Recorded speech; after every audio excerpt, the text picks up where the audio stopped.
My name is Deidre Montague, and welcome to the State of Black Women series, where we will explore different topics that have a major impact on Black women.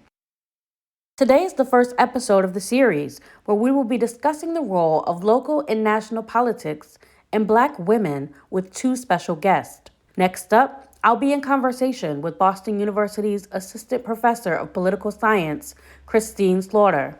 Then I will speak with the Executive Director of the Massachusetts Voter Table, SHANIQUE Rodriguez. You won't want to miss these powerful conversations. Stay tuned. We are here today to talk about the power of the Black women's vote.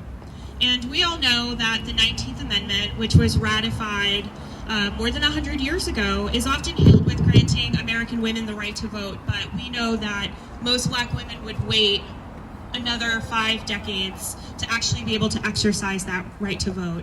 We did not gain the right to vote until the passage of the Voting Rights Act in 1965.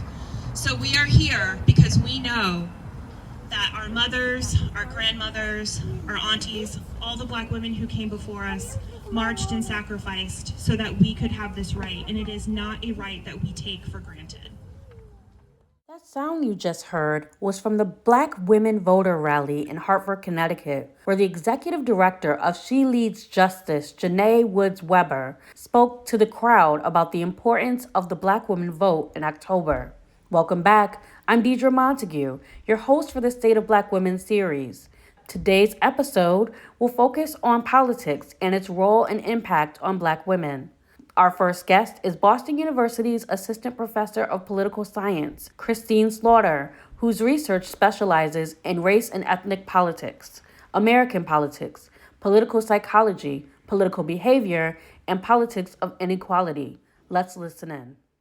America recently found out that Vice President Kamala Harris lost the 2024 election to former President Donald Trump. Many Black women who voted for Vice President Harris are expressing their anger, their hurt, and their disappointment. For those who may not understand why this is happening, can you talk about why this is such a devastating loss for them on a political level?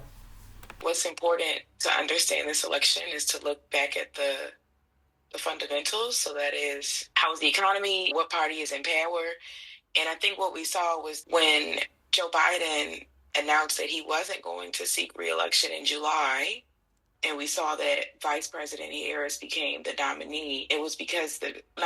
Some have said it's because the Democrats then knew that their chances of re-election were thin. So what we saw in the past 107 days, a bit more than, is Vice President Harris launch a campaign to try to bring back optimism and joy to the American people who were facing Trump's run again, his third presidential run. So when we think about disappointment, it's important to couch it in the context of it wasn't looking good for Democrats initially. What we thought we were experiencing by Vice President Harris's run is just a bit of our hope and optimism that, again, something different would prevail over Trump's platform. In terms of how people, or how Black women particularly, have felt, there are many emotions that people feel, but mostly we see this is proliferated through people posting on social media. So I'll say that we don't have post-election data just yet to understand particularly how people feel. But from the things that I'm seeing on social media in my personal capacity, there are a range of ways people feel about Vice President Harris's and the Democratic Party, not just her, but the party's defeat in the general election. This election was a particularly historic one, especially for Black women, as Vice President Kamala Harris was the presidential candidate. She was one of them. Even though she has lost the election, can you talk about her political impact of running for office? We've yet to see the full impact of VP Harris's run. We've yet to see what that's going to do on many fronts, but what I can say so far is that the group, how do I put this? So I've attended not all of the Win with Black Women calls that have been happening going back to 2020 2019, when it was announced that Vice President Harris was selected for the Biden running mate. And I think what's important is that it's a group called the Colored Girls that basically have shepherded, like when Biden was stepping down, it was important that Vice President Harris didn't get looked over as a potential candidate, right? To not have an open primary, but to have Vice President Harris in that role. And I think that her running as the first Black and first South Asian woman for president just cements, again, the impact that Black women political operatives have had to shaping, to translating Black women's electoral, I don't want to say the word isn't, not their alliance, but their high levels of support. That's the best way to put it. So it just shows the importance of Black women's high levels of support of the Democratic Party translating into appointments in Biden's cabinet. Biden appointed Associate Justice Jackson to the courts. VP Harris is within that, I don't want to say Biden's legacy, but within that, recognizing how Black women's electoral strength has translated into some political capital that we see operatives utilizing to advance Black women's politics. Thank you for that answer. Speaking of Black women's political power and capital, Vice President Harris's election showcased the political power of Black women very strongly. In July 2024, the group Win with Black Women raised $1.5 million for her campaign the day of her dramatic entrance into the race, and there were 44,000 people on that historic call. Can you talk a little bit more about the importance of Black women's political power, their capital, and their impact throughout politics? Yeah, so the importance of those calls are building social capital among Black women, or some connective tissue among Black women across the United States outside of any organizational or political silos that we may find ourselves. So, for instance, many people are part of multiple social justice and civic-oriented groups, including sororities, including sororities within the Divine Nine. And what those calls do is, one, provide a space, an off-the-record space for Black women to convene, and also a platform to connect on what issues Black women have been prioritizing and strategies to address those issues. The calls are very important, and it's important to note that while they began in 2019 through the virtual platform, before then, many Black women offline have been organizing and collaborating in very similar ways. Thank you for that. And while Vice President Harris lost her presidential race, Black women still had significant wins during election night. On a national level, 2 Black women will serve together in the Senate for the first time. Maryland elected Prince George County Executive Angela Olsen Brooks, and Delaware elected Rep. Lisa Blunt Rochester. Both are Democrats. Their victories now double the number of Black women ever elected to the U.S. Senate. Can you talk about the significance of these wins and wins like these? Yeah, so the challenge is the Senate that they're entering is going to be controlled by Republicans in this election, as we saw that not only did Republicans take the White House, Republicans also took the Senate, and also there's a conservative lean on the courts. We have Angela also Brooks and Lisa Blunt Rochester being the first 2 Black women to serve simultaneously in the Senate, but also the 4th and 5th Black women overall. I'd be completely correct there, because Fonza Butler was appointed, not elected. I just say that to include her name in the conversation around the historic first around Black women in the Senate, but these are important wins nonetheless. Voters want to feel good about something, and despite this being only Maryland and Delaware, which are relatively small populations not representing all people or not being the executive position, what's important is that descriptive representation, that is having representatives that look like you, or even having their voices in the Senate with their different assignments, may have some spillover, increasing or increasing people's willingness to get involved because they hold those positions. So while it's not, one, we need a win. We need to folks want to feel good about politics, especially knowing that President-elect Trump is going to be in office and Republicans are in control. Having descriptive representation from 2 Black women in the Senate, despite not representing the views of all Black women, of course, folks are expecting them to advocate for Black women, but they're 2 of 100, so some caution. I would also like to ask you about the history of Black women's political activism. When Vice President Harris was running for president, some brought up the work of Shirley Chisholm, Fannie Lou Hamer, and countless others. Even during this election, the Higher Heights PAC held Sunday brunches to galvanize Black women to vote for Black women political candidates by hosting watch debate parties, phone banks, and other events. Can you talk about that connect from the past to the present? Because there is such a vast history there.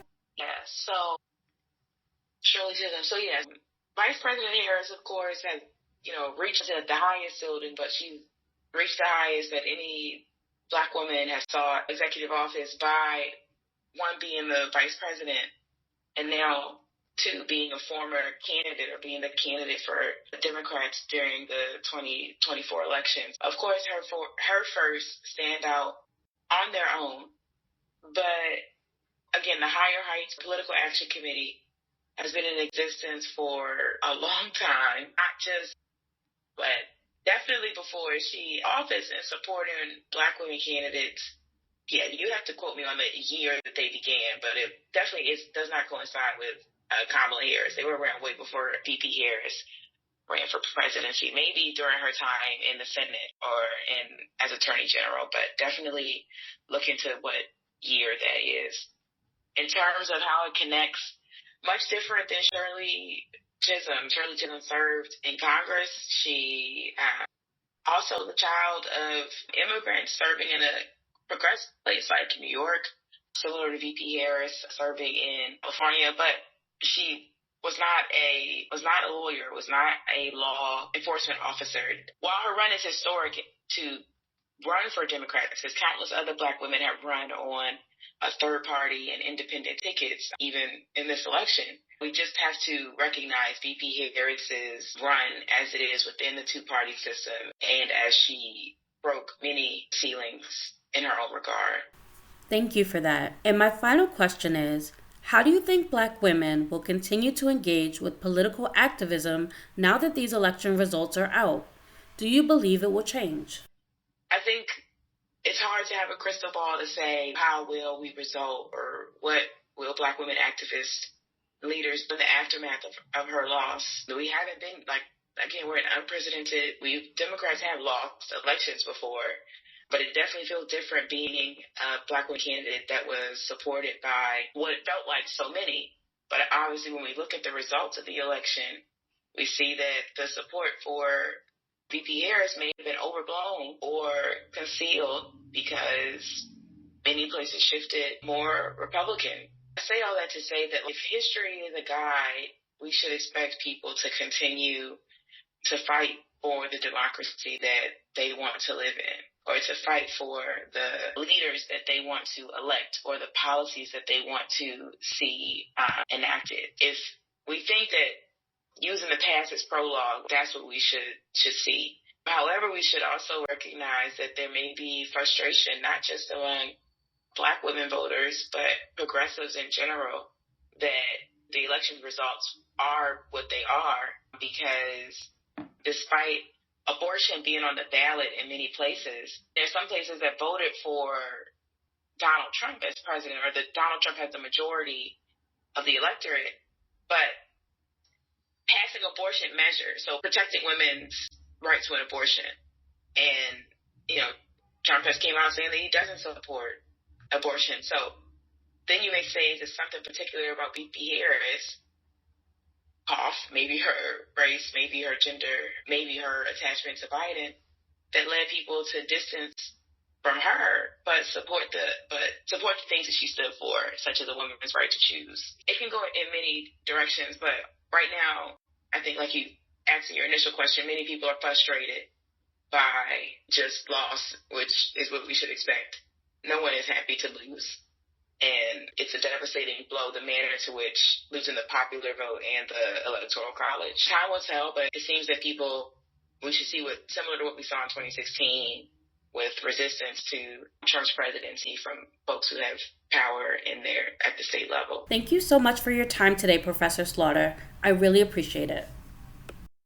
We stand on the shoulders of countless Black women who have faced challenges, broken barriers, and paid past for all of us. To be a Black woman in America is to embody resilience, strength, and hope.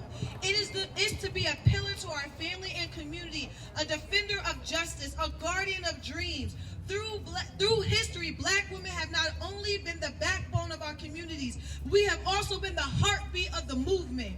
With that being said, from leaders such as Sojourner Truth, Ida B. Wells, Shirley Chisholm, Fannie Lou Hamer, these powerful women have true progress, true purpose, and the purpose is to remind us to vote. And now we walk in the footsteps of responsible leaders like these amazing women standing right here that are encouraging us to speak loud, be bold, and show our best selves at the polls. To vote as a Black woman is an honor, the sacrifice of those who have come before us.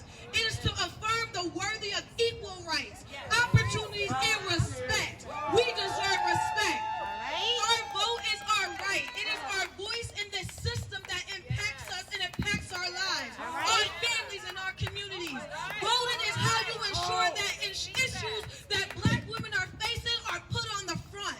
It is how we fight for fair wages, access to quality health care, equitable education, and safe communities. This is how we fight back. It is how we stand and demand justice system serves us the right way. It is how we fight back. We dismantle all of the negative things that those who don't look like us don't know our story. Let's make it clear, y'all. Let's make it clear that we are unstoppable. We stand together. And when we use our voices, our votes, and our power, we still move mountains. We honor our ancestors and inspire our daughters to remain on themselves, remain to be themselves. That this journey towards justice has not just started, that this journey towards justice has not been finished, that we are here, we are bold, we are beautiful, and we still got work to do.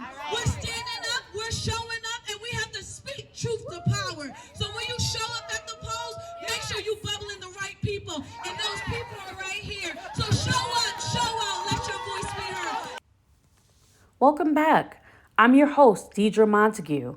That sound you just heard was from the Black Women Voter Rally in Hartford, Connecticut, where the newly elected Bridgeport, Connecticut NAACP President, Bobby Brown, encouraged the crowd to go out and vote in the November 5th presidential election. Our next guest is the Executive Director of the Massachusetts Voter Table, SHANIQUE Rodriguez. It's a statewide organization that is both nonprofit and nonpartisan, dedicated to doing civic engagement in communities of color and low-income communities, with the goal of increasing civic participation in these communities. Let's listen in. As we know, Vice President Kamala Harris has lost the 2024 presidential election to former President Donald Trump. Many Black women who voted for Harris have expressed their hurt, anger, and disappointment on social media and other platforms. For those who may not understand, can you talk about why this is such a devastating loss, especially on a local level, since you work on the ground with so many Black women, Black people, and people of color? Yeah, so I'll keep my nonprofit hat on and say that I can't really speak specifically about how the ramifications of one party or another impacts policy and advocacy work as a whole. But what I can say is why this is devastating for communities should be just looking at overall participation. So although we have seen quite an uptick in certain demographic of voters, we still did not have a presidential turnout that was equal to 2020. Now, that could be for a number of reasons. There were many different ways to vote during pandemic that are no longer options for folks in different states. That is not true of Massachusetts. Massachusetts still has early vote, as well as vote by mail. Those things have still continued to increase participation in Massachusetts, but those sort of vote by mail and early vote are policies that might have been implemented during 2020 in certain states because of the pandemic that have been lifted, and now folks are now pushed to voting in person or other methods that might not be accessible. So there is a reality that maybe some folks just weren't able to get out and vote because, they only had limited ways in which to do so and days and times that might not have worked for them. But overall, we do know that in Massachusetts so far, there's still votes being counted in Massachusetts, but some of our gateway cities where we see the largest demographic of BIPOC and low income voters, we still saw anywhere below 50% voter turnout. In 2022, where we had a statewide election, gubernatorial, we saw in those same communities 20 and 30% turnout, right? So our demographic that we are focused on doing more civic engagement work in are turning out, even for presidentials, less than their white counterparts or communities that are more affluential than low income and or BIPOC communities, right? So I think there's a lot to be said in what does this mean on a national landscape across the country and in communities across the state of Massachusetts, is that there's still work that needs to be done about the importance and the gravity of an election and what that means to community. What's also important is that perhaps sentiments were to sit out because perhaps voters did not like their options on the national landscape. But we found as we were out on doors in community, our work was really about educating not only about the importance of a national election, but also the other down ticket races that were happening. Congressional seats, Senate seats, as well as district legislative seats were on that. Registered of deeds. There were 5 and in some places 6 ballot questions that had great gravity that folks were simply not aware of or in tuned about, because the only way that they receive often that sort of information, especially our demographic of voters that we target, who are often not super voters and are voting sometimes and not all the times, and in some presidentials and not others, they were less aware about those other things on the ballot that we this year had a 4-page ballot. And I think that is a disservice, and that is why we do the work that we do.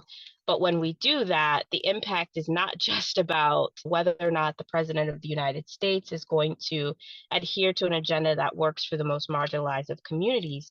That becomes true about what's happening in our state legislature and in other government seats as well in Massachusetts. So there's still greater education that needs to happen around the civic process and about what each of these positions and roles play in our everyday life when it comes to policy.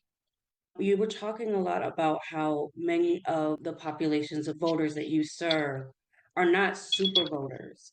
Can you talk about what are some of the barriers to that? You were talking a little bit about it earlier, and how your organization is working to combat that and to educate those individuals so that they. Sure. I'll start with a broad definition of what I mean by super voters. And this super voters are voters that vote no matter the election, whether it's a primary, a general, whether it's for a state election, a municipal, local election, whether that is a special election, so an election that's happening off of a particular cycle. These are the individuals that are counted on and are most often catered to by campaigns because they're surefire votes. The low voter propensity or low propensity voters who are not super voters are folks that will maybe only vote in a presidential election and nothing else, will vote maybe in their municipal elections when there's a mayor's race and rather not, or it's been a gap of several years since the last time they voted to the current president election cycle. So what that means is those folks are often not marketed to. They're not in the targeted ads you see on YouTube. They're not getting all of the mailers from campaigns. And particularly that happens even more often in municipal races because candidates don't have the kind of money for those races as you see in larger statewide and national level campaigns. So with whatever resources they have, they spend a lot of that money most often on votes they know that they can count on simply because they know these are individuals that, if given the tools, will in fact vote no matter what. So that's where voter table and the organizations that sit at our table is most helpful in that process, because we are targeting everyone else that don't fall into that typical demographic of voters that everyone else is marketing to have deeper conversations to get them into the pool of individuals that are now more frequently participating. I will also say that we are the voter table, but civic engagement is not just about elections. This is about how are we participating in our local government in all facets. That's your school committee meetings, that's your parent PTO meetings. Like, how are we meaningfully engaging in what is happening in our communities, and how politics and policy play a role in those very same things, whether our streets are getting plowed as frequently as the next street, right? Whether it's the trash being picked up or whether you have a trash fee or not. All of those is politicians making decisions and policies and laws that govern when those things happen and how those things happen and who gets the contract to be the snow plowers, right? Those are things that are all a part of the civic education that we do with folks on the ground. You talked about this community and these community members that are often overlooked in when it comes to politics. It is clear that there is a strong political power that Black women wield, people of color wield. Can you just talk about the importance of that political power, especially on a local level, and why it's important for politicians to really start understanding and valuing that?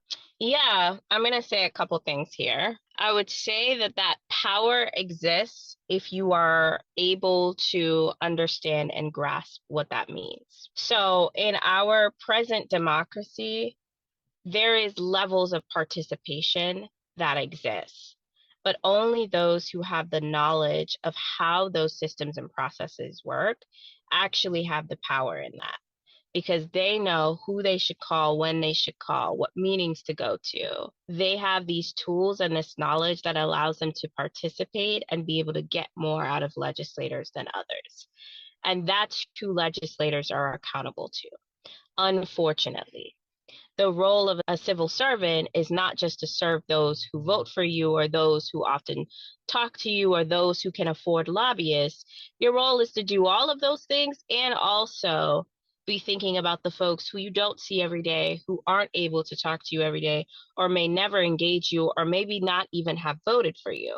But that is not the reality of what we're seeing in American politics, right? It's really a catering to people who have this knowledge and can afford to have the conversations and to be a permanent fixture in legislators' life.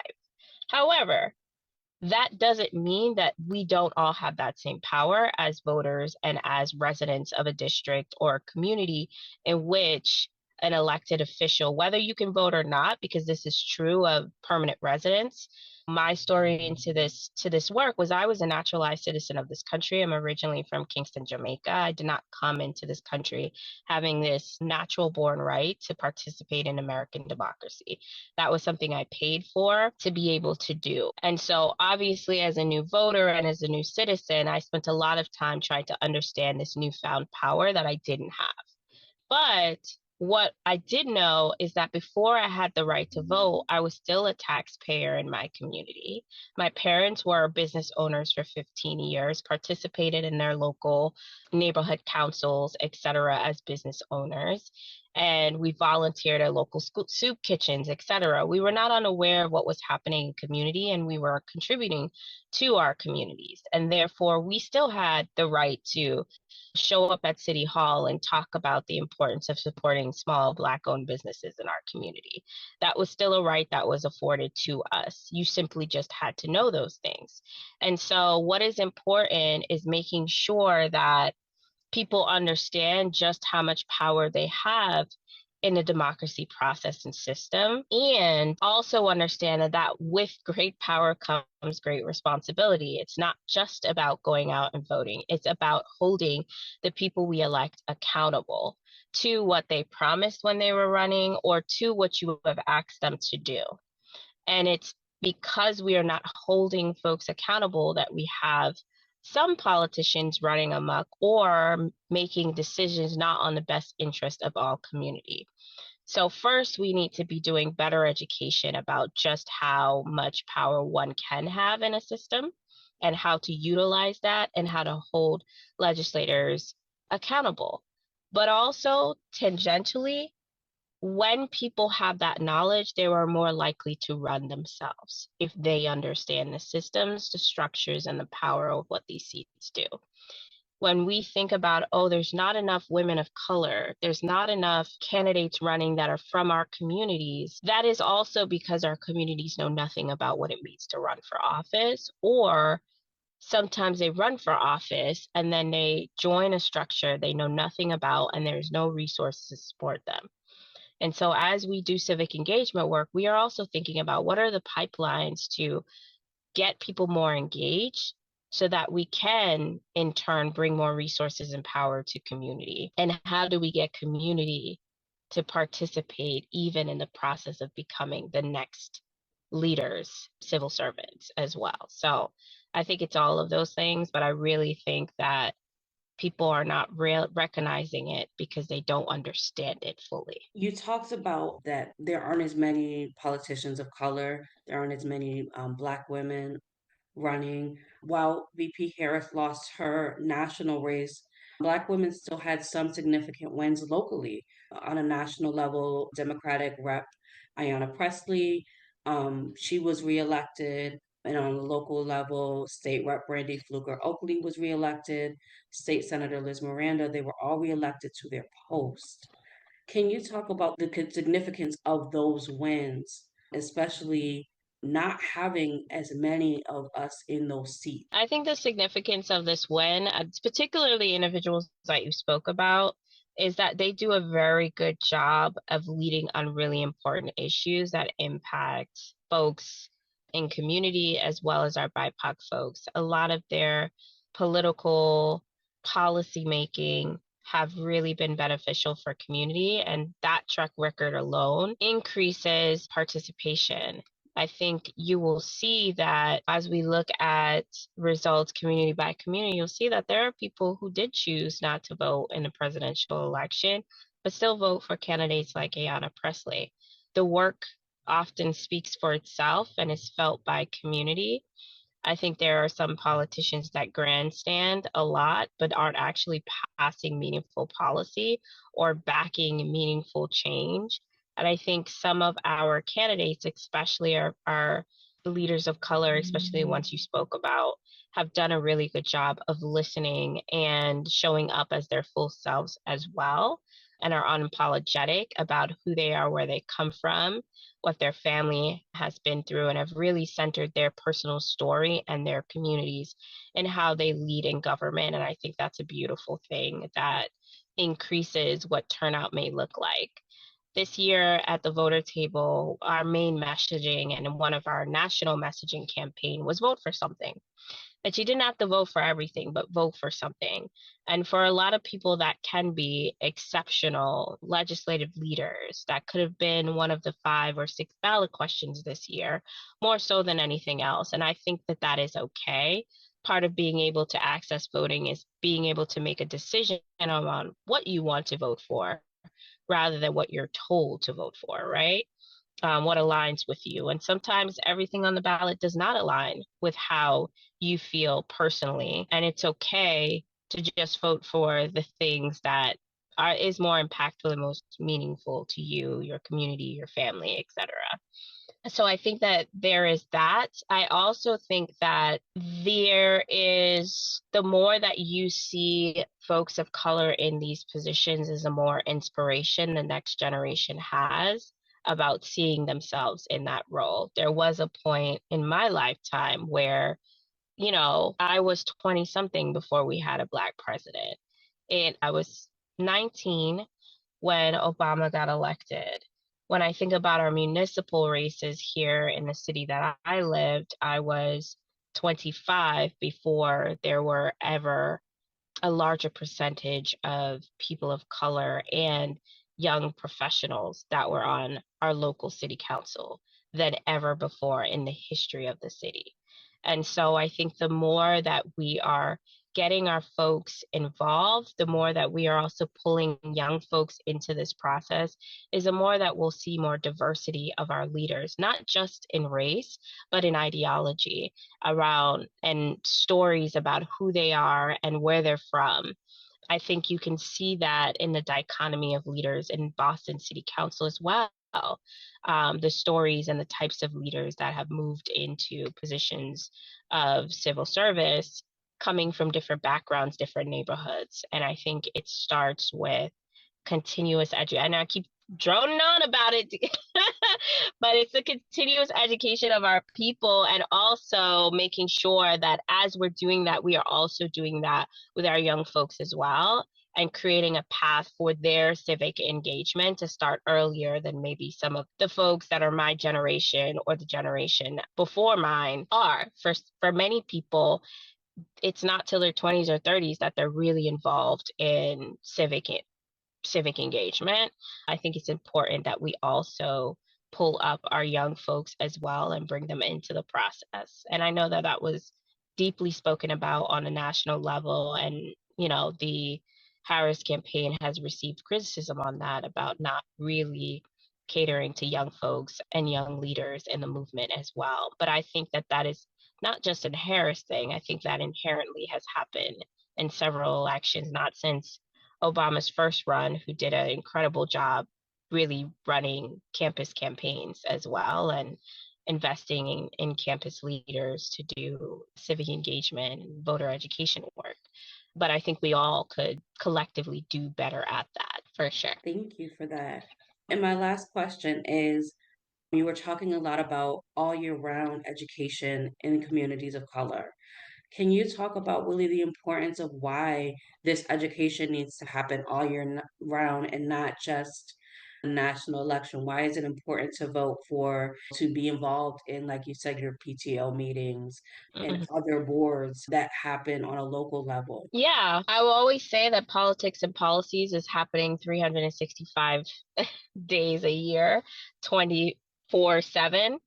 It's happening. And whether there's an election or not, decisions are being made that are impacting the lives of thousands and millions of people every day, by whether that's the 150 to 200 people in a state legislature in Massachusetts, whether that's on the national level. There are people who sit in meetings, whether that's twice a week or every day, making decisions around policies that are going to impact you every day. Besides the politics piece, there are just things happening in community every day that you should be aware of, that impact your children in their school, that impacts the curriculum that's being taught.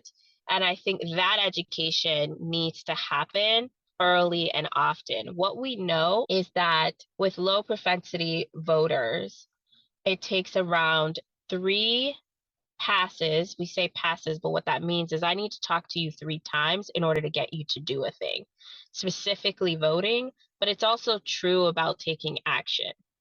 And so as long as we start the year off finding reasons to communicate and talk about what's happening in community and getting folks involved in that, getting folks aware of that, even if it's just to sign a pledge card that 6 months from now, I'm going to participate in my municipal elections, whether that's come join us at a city council meeting in 3 weeks from now.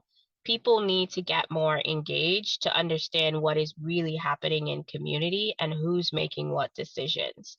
And so Once people start engaging in these other aspects of civic engagement that have nothing to do with voting, they're more likely during an election cycle to do the thing because they understand now the importance of taking action and utilizing what you mentioned before is that power that we do have. I think that there is rhetoric that your vote doesn't count or that you have no power. That is a fallacy that allows our people to continue to be disenfranchised that we are buying into. Okay. And I say that as a person who's coming from an entirely different country that understands that the American election system, fraught as it may be, is not the worst system in the world. And it by certainly is no one is currently dying on their way to the polls or experiencing violence in that way because they're a person of color who wants to vote a certain way. That is not the everyday reality of voters in this country. It may be for some, but that is not necessarily the overall truth of what happens. And so, for that alone is a reason to utilize this power. It is also freely given if you are born in this country as well. Another reason. But it also means that in order for you to get to that space, you have to do all the things before that. You have to know in January, okay, there's still an election this year, and I'm wondering who's running, right? That there's school committee meetings and city council meetings happening. There's stuff happening in your kid's school right now. How are we engaging in these other aspects? Are we going to the neighborhood block parties and meeting the local officers there or the night outs? Like, that's an opportunity for you to be engaging not only with people you already know, but people you don't know in community. That's another way to encounter legislative leaders as well in community because they're at these types of events. These are just some of the ways that folks can start participating, even if that's just volunteering in community. I'm a big proponent of the way that I got into my civic leadership was that I spent a good amount of time in high school being a part of volunteer programs. My first interaction of understanding homelessness in my own community was because I was a part of Key Club and we always made and served food each week for their homeless shelter Saturday open pantry. And so that was how I understood the amount of people that were homeless in my community and that was a real problem. And I spent every Thanksgiving delivering meals to elders who didn't have a family to have Thanksgiving meal with, to understand that there were seniors here that were on their own and couldn't do certain things and didn't have anyone but these programs and services. But that also led me to understanding who are the community organizations that were doing really core work, not only civic engagement, was also doing service work, that were doing some of this, helping people find housing when they become homeless, or feeding the poor or people who couldn't afford certain meals, and getting involved with legislators who do turkey drives and are looking for folks to volunteer and do that. That was really how I started my civic engagement before I even got to a place where I could actually become a naturalized citizen. I was always deeply involved in that way. And so it became a very natural shift for me to participate in an election cycle because I was already participating in community. Thank you so much for your time today, Shanique. I really appreciate it. Thank you so much for tuning in. I really hope you enjoyed today's episode. Special thanks again to Professor Christine Slaughter and Shanique Rodriguez. Tune in to the next episode where we explore the impact of mental health for Black women. I'm your host, Deidre Montague. Thanks for listening.